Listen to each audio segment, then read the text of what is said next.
not starting. Oh, there we go. Okay. What are we singing tonight?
Okay, well, Hashem, we made it.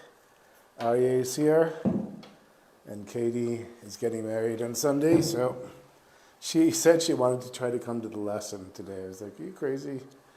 So Bezrat Hashem, she'll come after Chaim. I see one person's watching with us, I'm guessing. Yael. Yael, Baruch Hashem, Yael is there. Now 2 people watching. Okay. So welcome to Yael and whoever else is watching with us, and Bezrat Hashem, my mother will be watching sometime in the future, and everyone else who joins us. And I'm assuming the microphone is working and that everyone can hear me. So we're going now in part 2 of the Likutey Moharan. And before I start, I'm going to show you, I got a gift from my chavuta.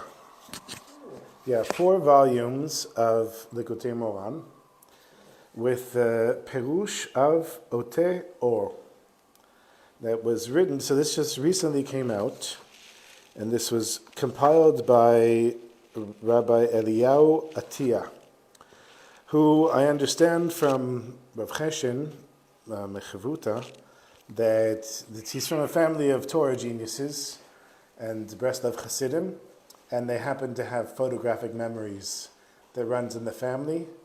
And this guy, using his photographic memory, wrote this Perush, this explanation of the Likutey Moharan.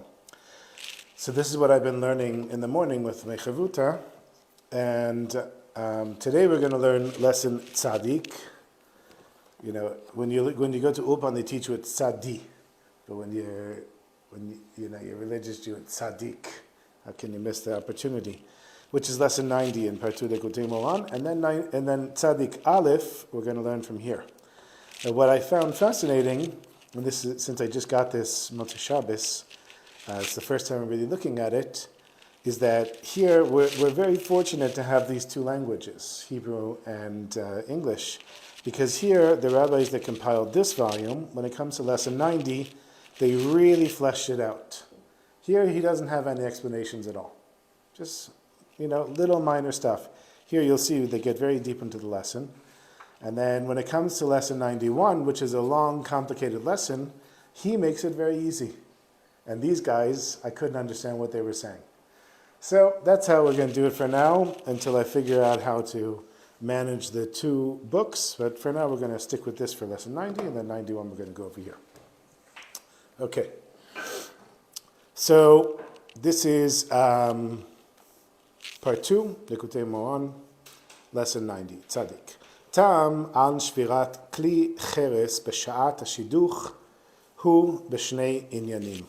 The reason that we break a dish or an earthenware vessel at the time of a shidduch is for two reasons.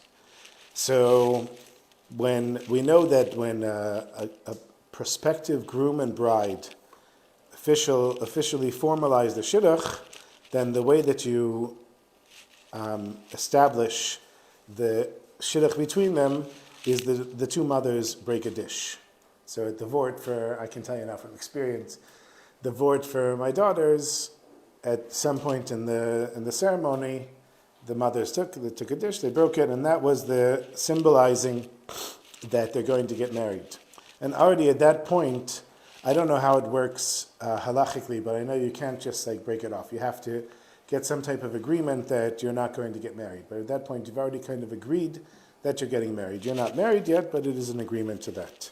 Once the agreement is signed, a dish is broken in memory of the temple's destruction, to signify that without the holy temple, no joy can be complete. That's from the Mishnah Berurah. Since one should not wantonly waste anything of real value, earthenware became the traditionally preferred material for this, and for this a dish. The Midrash citing the prophet Yeshayahu said it shattered as a potter's jug, so that no earthen shard is left in its breakage. I don't have the original here, that's the translation. Notes that earthenware is especially easy to break. In our lesson, Rabbi Nachman provides a deeper insight into this custom. So earthenware, especially if it hasn't gone, I know as a ceramicist, if it hasn't gone through the second round in the kiln, then it's very easy to break. So the stuff that you see that's unglazed, that's really easy to break. Okay. I see both Aryeh and I are exhausted from this time change, which doesn't make any sense to me. The longer I live, the more I realize how many stupid things there are in the world. It's quite amazing. Things that I never thought it was a big deal before. For some reason, this time change is just 1 hour. It's killing me. Okay, so Be'ezrat Hashem, we'll get through this b'simcha and good health. Ki be'emet tzrichim lizaher ma'od ma'od shelo legaresh et ishto. A person has to be very careful not to divorce their wife. And we'll go over all of this in just a second. Ki amur rabotenu zichronan v'cha, because the sages of the blessed memory said in Eruvin Mem Aleph, Shlosha einam ro'im pnei gehenom v'chulei. There are 3 types of people who don't see the face of Gehenom. And we'll explain what Gehenom is, just simply translated normally as hell, but we're going to explain it in just a second. Umi sheyesh lo isha ra'ah. And amongst them is a person who has a wife who behaves wickedly or badly towards him. And that could be defined, really it just depends on the person. Somebody I really think that, some people are married to certain people that they would kill them if they were married to them, and another person gets enormous pleasure from that person. Meaning that a person who, let's say you have a wife who makes jokes all the time, and a person who hates jokes. So he couldn't stand it. So, I married this woman, she makes jokes all the time. I'm a serious person, I need a serious person. And the other way around. So let's say you have somebody who wants to hear jokes, he marries a woman who makes jokes, he's very happy with her. So it really depends on the person. When it says Isha Ra'ah, it really depends on the person. And I am of the opinion that unless a person has a mental illness, you can work out the wrinkles in your marriage. Mental illness or very extreme things like, let's say somebody really cheats on their spouse, that's grounds for a divorce. Crazy things, gambling away all of your money, something like that. But in normal situations, you marry somebody, that has a certain range of things that are going to make you crazy, and within that range, you can learn to live with them, and they'll learn to live with you. And he's going to talk about that as well. Lamai nafkamina. And so what difference does it make that we know this, that there's 3 things that keep a person from Gehinom, and one of them is having a wife that makes him crazy? The kable ba'ava. The reason is that we should accept it with love. Okay, so let's go back to where we started. So we're talking about a person has to be very careful not to divorce his wife. Rabbi Elazar taught in Sanhedrin and Gittin, whoever divorces his first wife, and I wonder if it means also your second wife, I don't know. Even the altar, I want to say the altar Rebbe, even the altar sheds tears on his account.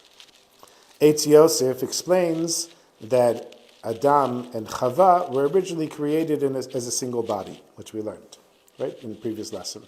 Formed out of earth taken from the future site of the temple's altar. Divorcing one's wife is thus a blemish of the altar and causes it to shed tears. And you can see right away, by the way, if you're saying that Adam and Chava were created from earth, that was taken from the site of the altar, the Mizbeach, in the Beit HaMikdash, then when a person gets engaged and we break earthenware vessel, we're reminding that, I'm guessing that there's a reminder here that if you break this relationship, you're going to bring tears to the Mizbeach, which, do you see the connection there? Or I'm missing it? Human beings are created from earth. We're breaking earth. They're created to be unified, and the breaking is to remind us not to break the marriage. You see that? Or maybe I didn't explain it well. Okay, we'll get back to it. I was riffing off what you were saying, or understood what you were saying as far as like the earthenware being easy to break, and the relationships as well. Oh, that's interesting. Easy to break. Not a marriage. So a marriage is not easy to break. That's a very interesting thing. That when you're in just a relationship with somebody and you haven't made a commitment of a marriage, and you would think, well, what is a marriage? It's just a piece of paper. I can go to the Rabbanut and cancel it. It's not a big deal. Turns out it really is. I know, because I'm married for 25 years, and there were a few times when we thought we were going to get divorced. Never happened, because 2 days later we were like, we're not getting divorced. We're too lazy to get divorced, and I actually like you, and I like you too. And that was the end of it. But were we just boyfriend and girlfriend, so I would have said, I can't stand you, and she would say, I can't stand you, and I would leave, and she would leave, and that would be the end of the relationship. And maybe we would say, you're not so bad. She'd say, no, I don't have the patience for you. But when you're in a marriage, especially when you have children, no way. You realize it's a huge deal to get divorced. And the people that do get divorced, if they didn't realize it before, they realize it after they're divorced. So many people are devastated after divorces. And that's the reason why, because it's a big deal. It's not just the breakup of a relationship. Divorcing one's first wife is thus a blemish on the altar and causes it to shed tears. Marasha adds that it is the altar which sheds tears because married life provides a couple with numerous occasions for offering sacrifices, more than when they were divorced. Iyun Yaakov likens this to the relationship between God and the Jewish people. God endearingly calls them the wife of one's youth, implying that though he has momentarily forsaken them, he would never leave them for good. See, that's the difference between just a relationship and a marriage. Even though you might get into a fight, you don't leave the person for good unless you do get divorced. And divorce is a very serious thing. It's kind of like an amputation. You do everything you can to try to not have to amputate a limb. You amputate a limb, you're still going to live. You can live without. Nobody should ever have to go through that, but you could live without all your limbs. You could do it. Doesn't mean that it's the best way to be. And once you make that cut in a relationship, it's a serious thing. But when a man divorces his first wife, that implication is called into question, meaning the relationship between God and the Jewish people. Perhaps God will divorce the Jewish people, even though he calls them the wife of one's youth. It is on account of this that the altar which endeared the Jewish people to God through the sacrifices they offered up upon it sheds tears. Okay, we're going to leave. The sages therefore strongly caution against divorce, and Rabbi Nachman will now add another insight as to why a person should not divorce his wife. Okay, so then we talked about Pnei Gehinom. There's three types of people that don't see the face of Gehinom. So I wanted to define what is Gehinom. Gehenim in Yiddish, the Hebrew equivalent of hell. Although if you want to know the curse word for go to hell in Hebrew, it's Lech La'azazel, which I love. You know, Israelis don't have real curse words. If anything, they have curse words in Arabic. Whoever, I guess, is Ben Yehuda in the academic council that, you know, whatever established Hebrew, they're like, you know what, we're going to make all the Israelis nerds, and if they want to say, you a-hole, you're going to say minuval, which means a jerk. That minuval. Like, you can't say a bad word. They got rid of all the curse words. I don't know if there ever were any. They never established any. So go to hell is lech la'azazel, and whatever. I won't go through the other curse words, which do have a meaning, but they don't carry the weight of English curse words, at least. So the name Gehinom is the equivalent of hell, and it's derived from Geh Ven Hinnom, the valley of the son of Hinnom, a valley south of ancient Jerusalem, as the means whereby the wicked are punished after death to atone for their sins. The Talmud describes Gehinom's raging fire as 60 times hotter than the fire of this world. That's in Brachot 57b. Elsewhere, the Talmud teaches that there are various categories of wicked people who suffer in Gehinom. Some descend to Gehinom for a short time, are punished, and then ascend. Others descend there for 12 months, after which some ascend. But others, whose sins are greater, are consumed by Gehinom's fire. Still others, that is, heretics, atheists, and those who cause many people to sin, suffer in Gehinom for all eternity. That's from Rosh Hashanah 17a. Those souls which do ascend after being punished are completely cleansed of blemish and so enter Gan Eden, where they are rewarded for their good deeds. Our sages teach that not every sin requires the punishment of Gehinom. Suffering in this world has the power to atone, such that it reduces and can even eliminate the necessity for punishment in Gehinom. And Rabbi Nachman relates to this next. So that's what he's talking about here. If a person, one of the three things is if a person has a wife that makes him, that he really suffers from his wife, he's not going to go to Gehinom. You should never get there. Better to have a wife that you love and not suffer from. But it's also an analogy because it says, Lamai nafkamina. And so what difference does it make that we know this? The Kablei Ba'ava, that we should accept it with love. Right? We know the classic lesson from the Likutey Moharan, Ve'ahavta re'acha kamocha, that you should love your re'acha. Normally means your fellow, your neighbor. It means love your, we learned it on Shabbos, right? Love your troubles and afflictions. Love the heart, the bad things that come your way, because they're made for you. The Talmud teaches three things cause a person to violate his own will and the will of his maker. These are idolaters, evil spirits, and oppressive poverty. So these are the three things that cause a person to violate their own will and the will of Hashem. What's the difference there in knowing this? Mai nafkamina. That's what he's saying, the mai nafkamina. It is so that we know how to plead for mercy concerning these. Three types of people do not see the face of Gehinom because their suffering in this world completely atones for the sins. And these are those who suffer from oppressive poverty, intestinal disorders, or being dunned by creditors. I never heard the word dunned. I guess inundated by creditors. And some say also someone with a bad wife. What difference is there in knowing this? It's so that the person would accept their tribulations with love. I heard about a guy, I think this was from Rav Cheshen, who said that there was this guy that had a terrible wife that really just abused him all the time in public and screamed at him and never showed him any respect. And after she died before him, he was standing there at the Levaya crying like a baby. And I'm pretty sure it was Rav Cheshen, he knew the guy, and he said to him, I don't understand, we all figured your wife died and you'd be happy the way she treated you. He said, no, she gave me my midot on a silver platter. I had to work on myself 24/7 with her.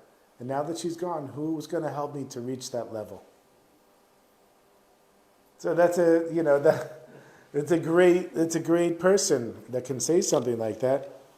It doesn't specifically mean your wife when it says here. Let's say you're not married. Let's say you have a wife that's wonderful.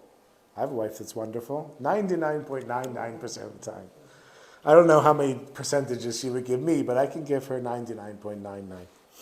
And so it means that in general, when a person is suffering, why are you suffering? So that you should accept it with love. Because it's a tikkun, it's a way for Hashem to help you to fix things. If a person would recklessly go through life and never paid any price for their actions, what's the point of a person's life? It's pointless. I think the worst life is somebody who grows up with millions and millions of dollars and all they do is spend it. That's a terrible life. You have to have these clothes and this car and go to that party and fly to this place and you're cool and that's your life. That's the most meaningful life. A happy life is a purpose-driven life. When you're doing things that you feel like that's what you need to be doing in life, then you're living a purposeful life. And that's what he's saying here. Accept your troubles and afflictions with love, because if you were to live a life where you didn't have them, you wouldn't be living a meaningful life. When the commentators explain, שמפני זה לא אמר כאן הנפקא מינה לעיל, and why did he not state here the previous distinction? כי קודם לזה איתה שם שלושה דברים מעבירים את האדם על דעתו ועל דעת קונו, ולמעלה נפקא מינה לבאי רחמי. So why did he say the nafkamina up here? That he stated three things that a person won't see Gehinnom. Why did he state it? In order that we should accept it with love. And why should we accept it with love? In order that we should know that there are three things that cause a person to violate their will and Hashem's will. And the reason that we know that is so that we should pray to Hashem that Hashem should help us, that Hashem should have compassion on us. You understand what he's doing here? He's saying, why are you suffering? It's Hashem showing you love. I don't feel like I'm suffering. I don't feel like that's love. Daven that Hashem should have compassion on you. That's what Hashem wants. You need to ask for whatever you need to ask for. If a person is sick, ask for refuah. If a person needs money, ask for money. If a person doesn't have children or isn't married, ask to get married and have children. But if you don't get them, then it doesn't mean that you stop asking for them. You say, Hashem, I really need them. I really need them. And that's what Hashem wants. Hashem is causing you to suffer in order for you to to get rid of your ego and to realize that Hashem is running the world. And when you connect with Hashem running the world, then Hashem says, that's all I wanted. Just wanted to remind you that I'm running the world.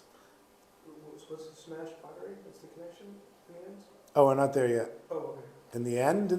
I don't know. It's not very long. It's a short lesson.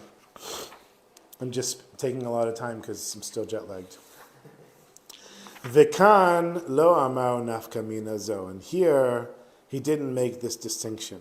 Ki be'elu hashlosha tzrichim lekabel ba'ava davka. Those three things we have to accept with love. The three things we mentioned just before. They are those who suffer from oppressive poverty, intestinal disorders, which I'm guessing would mean that any physical suffering, or being inundated by creditors, meaning people coming after you to collect loans that they gave to you, and also somebody has a bad wife. So those are the three things. Those are the things that we have to accept with love. Because through them, a person merits to suffer in this world and not suffer in the world to come. And this is connected to breaking the earthenware vessel in the time of the shidduch. Because the gate of the broken earthenware vessels, gate of potsherds, which also was the Sha'ar Hashpot, the gate where they threw all of the garbage and refuse. That's the word. So that we know where it is, right? And when you go to the Kotel, it's right near the Kotel. Shar Hashbot, Shar Charisot, Haya B'Yerushalayim. Shayu mashlichim sham shivrei charisin, kamo shepiresh Rashi sham. So that's where they would throw earthenware shards, as Rashi explained there. Rashi on Jeremiah 19:2 identifies Shar HaCharsit, the gate of potsherds, as Shar HaShbot, the dung gate, one of the gates of the wall which surrounded the ancient city of Jerusalem. It is forbidden to use vessels which have contracted ritual impurity, tuma, for the temple service. Vessels made of metal can be purified and then reused. Earthenware vessels, on the other hand, can never be rid of their tuma contamination and so must be destroyed. When the temple stood, the shards of earthenware vessels were discarded outside Shar Hashbot, south of the Temple Mount. V'zeh hashar hu keneged pitcha shem geinom. And this gate is across from the entrance of Geinom. So I guess Silwan is the entrance of Geinom. Kamo shekatuv, as it's written, v'yatzata el gei ven hinom. You went out to, and that's where we get Geinom from, the valley of the son of Hinnom, asher petach shar acharsit, because that is where the opening is for the gate of the shards. Gei ven Hinnom, zehu b'bchinat Gehinom. When we say Gei ven Hinnom, we're talking about Gehinom, Gehenim. Kamo she'amu avotenu zichronam v'chaz, the sages blessed them said in Sukkah, right? That's where it is. I'm looking for you, but I don't. Oh, here it is. In Euvin, Shtei Tmarot yesh begei ven hinom, ve'oleh ashan mibneihem, beineihem, ve'zeu pitcha shem geinom. There are two date trees, and there's smoke that comes up from in between them, and that is the entrance to Geinom. Sounds so dramatic. The Talmud teaches, Rabbi Yirmiyahu bar Elazar taught, there are three entrances to Geinom, one in the desert, one in the sea, and one in Jerusalem. Rabbi Bar Merioni, I don't know if that's really how you say his name, cited a teaching of the school of Rabbi Yochanan ben Zakkai.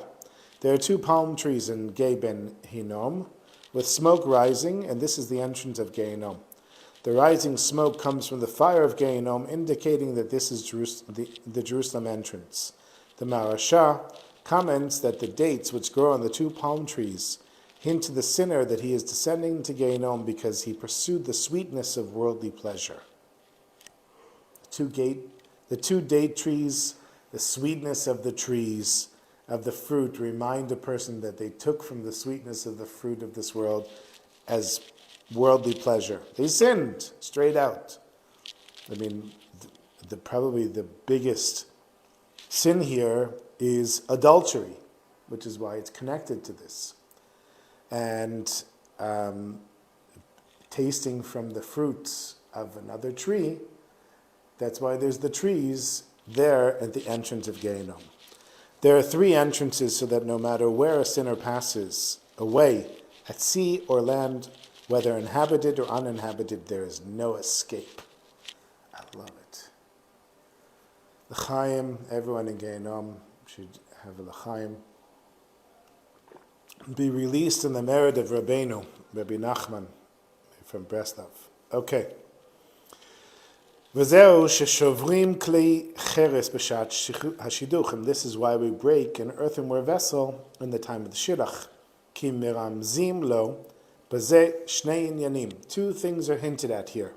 Hainu shemiramzim lo, that is that we're hinting to the man. Im hi isha ra'ah, if you have a bad wife. Tizaher leval tivgod ba. Be very careful not to cheat on your wife, not to have an affair with somebody else. So here, it's right there. Not to have an affair with somebody else, even if you have a bad wife. So you're thinking, I don't like my wife, she's not attractive, she doesn't treat me nicely, I have all the justifications in the world to cheat on my wife. Saying, no, this is exactly it, that you shouldn't cheat on your wife in any situation, but all the more so a person that finds excuses like that. Accept it with love. Accept that this is the person that you married, and accept it with love. Because of this, you won't see the face of Gehenom as mentioned above. Now the problem with this is that when a person is in this world and they're suffering from their spouse, they don't understand what Gehenom is. I don't understand what Gehenom is. I can picture fire, and I can picture cold, and I can picture suffering, but I don't really know what it means to be in Gehenom. But I would know what it is if thank God I don't have a bad wife, but if I had a bad wife, I would know what it is. So if Rabbi Nachman says to me, love your bad wife because I'm saving you from Gehenom, I can't relate to it. Gehenom is this abstract thing that one day maybe I'll have to spend a little bit of time there. Right now, I'm stuck in this world with this person, and I'm suffering. So I guess if you're on a very high level, this lesson could be like, a little knock. And you'd say, what am I complaining about? The Hashem gave me the greatest chesed in the world, this woman. And I'll tell you, it just reminded me of a story, so I'll say it at the end. I'll say it after the lesson here. The story will explain it. Okay. V'imi shatovan, if you have a good wife, dauscho, know and remember, ki yesh gehenom. So even if you have a good wife, remember, there's still gehenom. V'lo tiyeh nimshach achau ta'avatcha, and don't be drawn after your worldly desires. U'tikadesh atzmacha kara'oi, make yourself holy as you should be. Ki zacho tizkor sheyesh gehenom. You should remember that there is Gehinnom. I just love saying it. I don't know why. Conversely, if the woman one marries is a good wife and their marriage is harmonious, a person has to be careful not to indulge in his physical desires, lest doing so lands him in Gehinnom. The laws of marital relations, the permitted, the prohibited, and how to sanctify them appear in the Shulchan Aruch. In the prayer Reb Nassim composed based on this lesson, he pleads with God to help him achieve the moral purity needed for guarding the brit and attaining sanctity in marriage. V'chol ze meramzim lo al yedei shvirat kli cheres. And all of this is hinted to when you break that earthenware vessel. Shehu b'chinat shar chalisat, that this is connected to the gate of the dung gate, which is, here he says it here, Shehu b'chinat pitcha shel Gehinnom kanan, which is the entrance of Gehinnom. So when you're breaking that, you're supposed to have in mind, marrying this person, Bezrat Hashem, she's going to be good to me. And every person, as long as they don't have a mental illness or do crazy things, you can make a good relationship with that person. If you stood on the chuppah with them, you can make a good relationship with them. It's work. But in those times when you feel like you're suffering, remember that you're suffering for a reason, that it's good suffering, that it's suffering in order to help you. And if you take it in the wrong way, you'll just get depressed and you'll never get out of it. But if you take it as a chassid, and especially a chassid of Rabbi Nachman, then you say, Hashem is sending me the situation in order for me to rejoice in the suffering. And it doesn't have to be specifically with your wife. He also mentioned that if a person is suffering from health problems or a person is suffering from financial problems, those too help a person stay out of Gehinnom. And a person can rejoice from that suffering as well. Now, if you're not suffering, you're not really suffering. So like you could say, I'm suffering, so I'm rejoicing. No, the suffering is going to be real suffering. It's going to be really painful.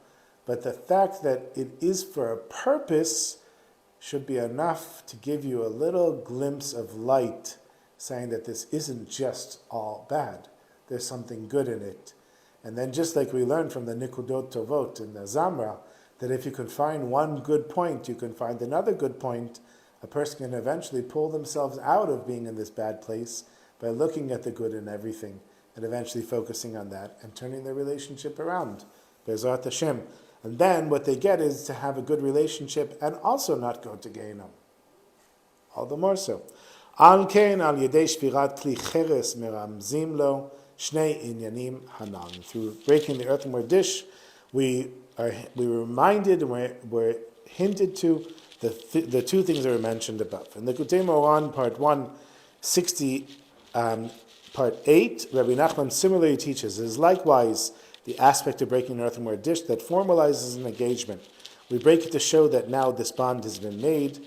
Its objective is procreation. That is, in the aspect of trust. That's just, and then ... This is why we break an earthenware dish.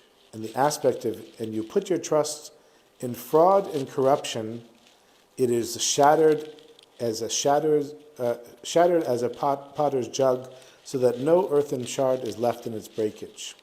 The trust of holiness created in the engagement is the opposite of the trust of the other side, which is the concept of breaking an earthenware dish. In addition, we hint to the couple that if they fail to conduct themselves in holiness and betray the aspect of trust, procreation, God forbid, then they will be the aspect of breaking an earthenware dish, which is caused by the trust of the unfaithful. Okay. You want to ask a question, Ari? And I see Yael left a bunch of comments here. Let's see what Yael says. Oh, and Rachel is watching with this. Okay. We hear you. Will and Jada have been married a long time. I have to say something about that in a minute. I see Chaya is watching. And next week's episode, bad husband. There you go. God bless you, Yael.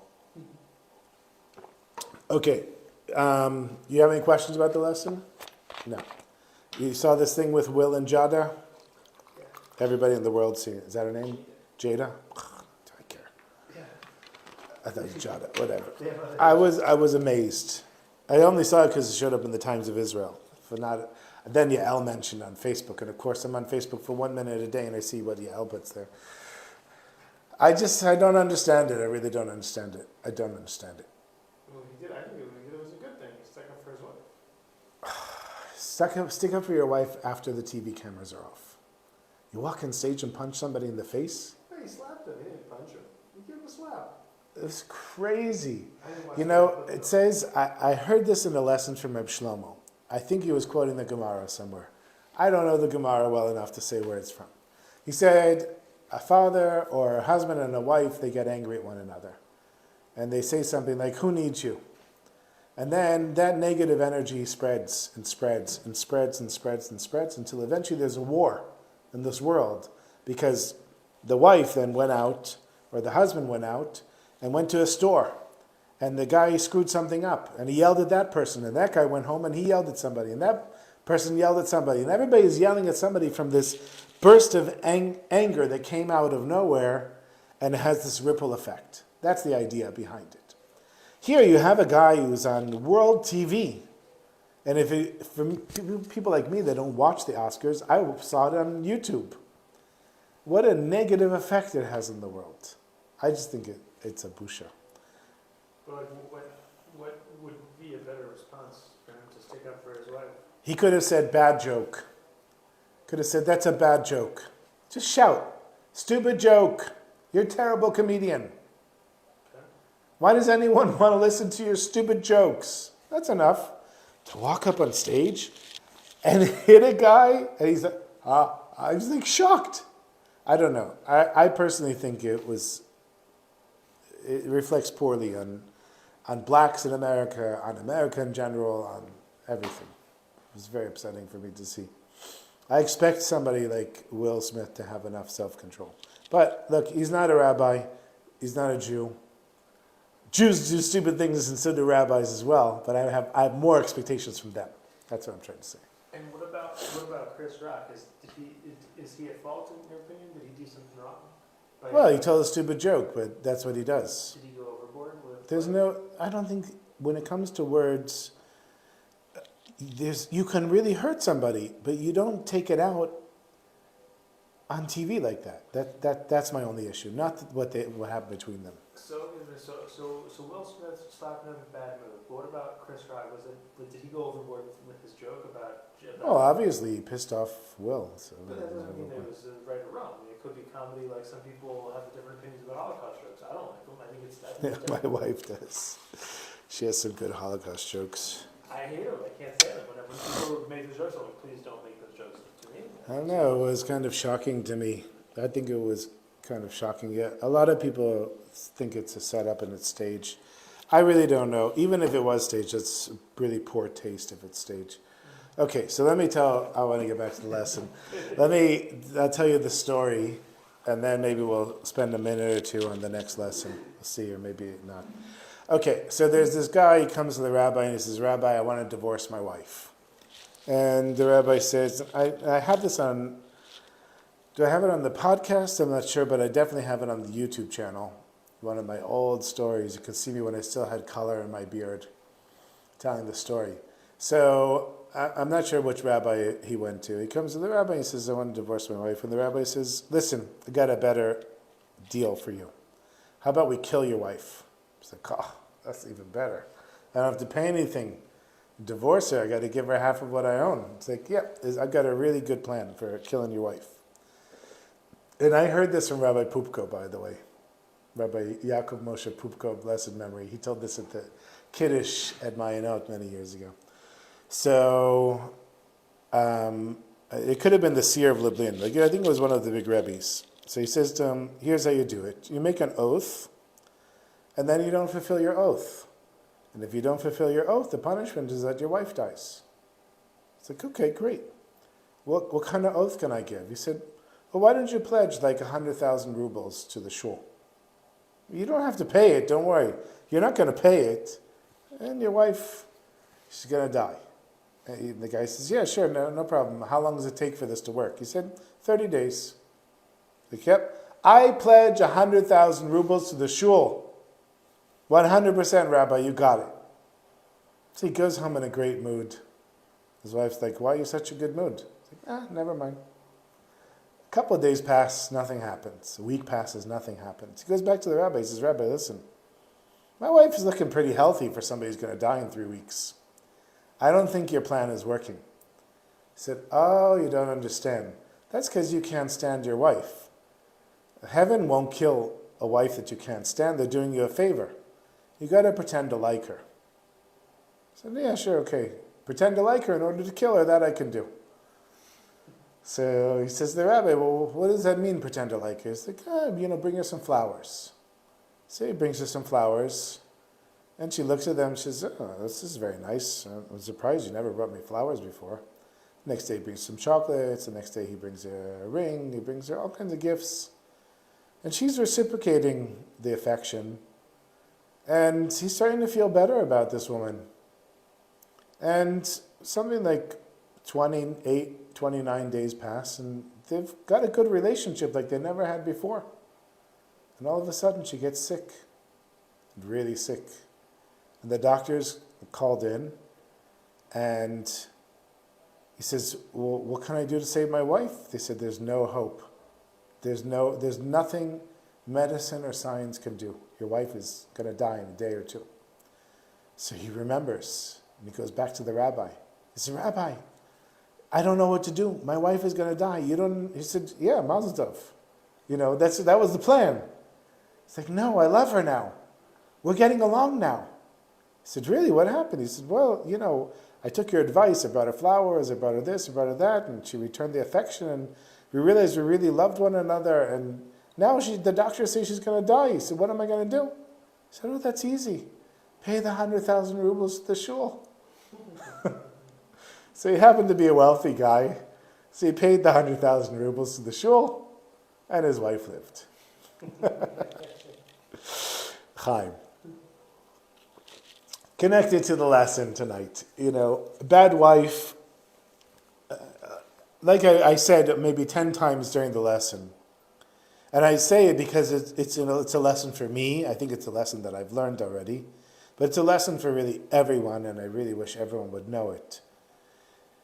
99% of the time, the person that you're standing under the chuppah with is a person that you can have a relationship with the rest of your life. You're not always going to get along, and you're not always going to like them. And they're not always going to be perfect for you, and it's hard to believe, but you won't be for them either. We live our lives with a one-way mirror.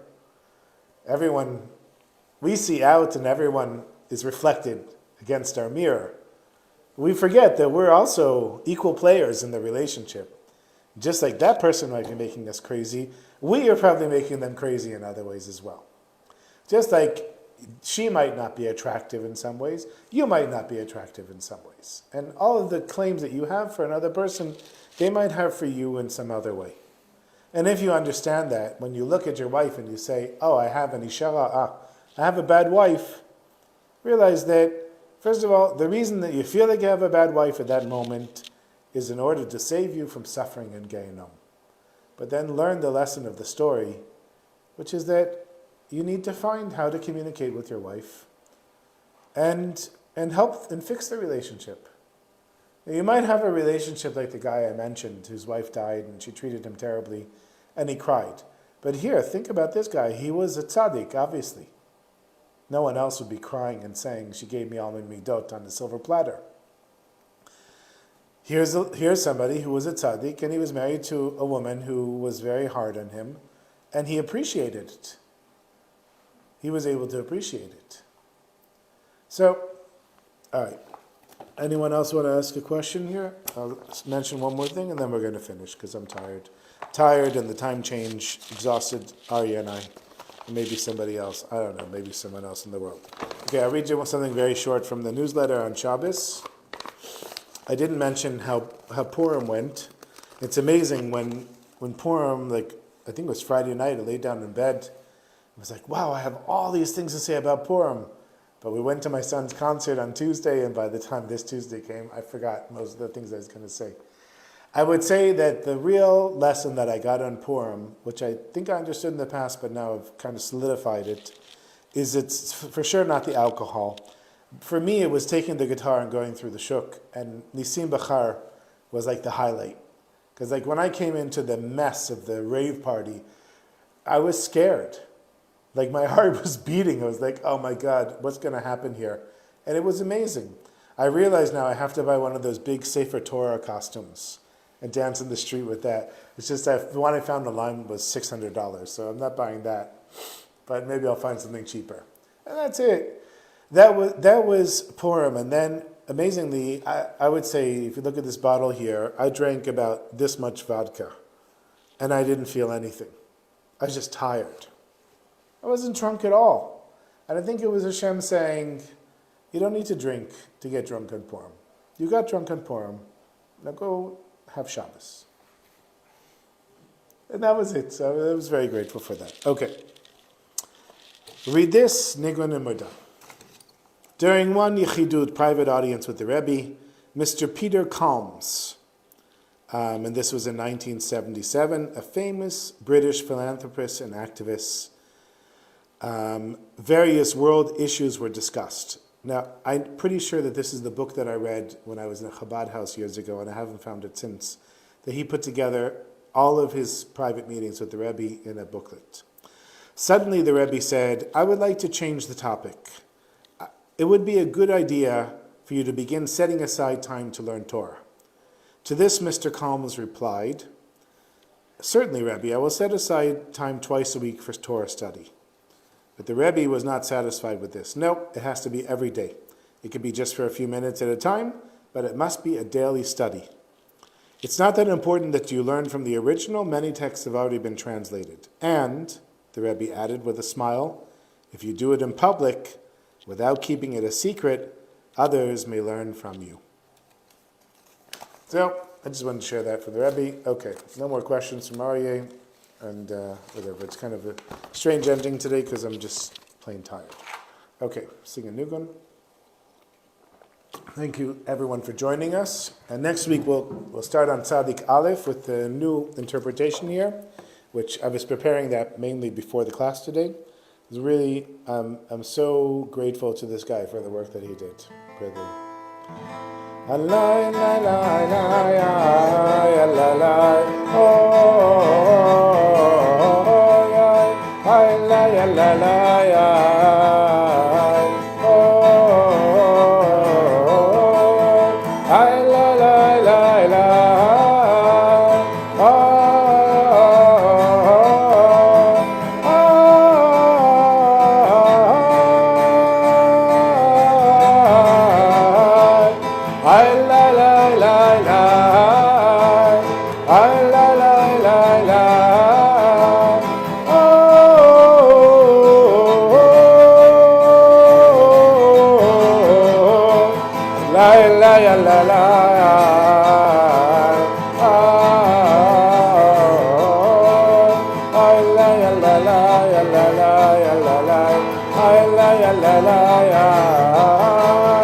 What do you do when Purim is over? Get ready for Purim. This Purim is coming. Get ready now.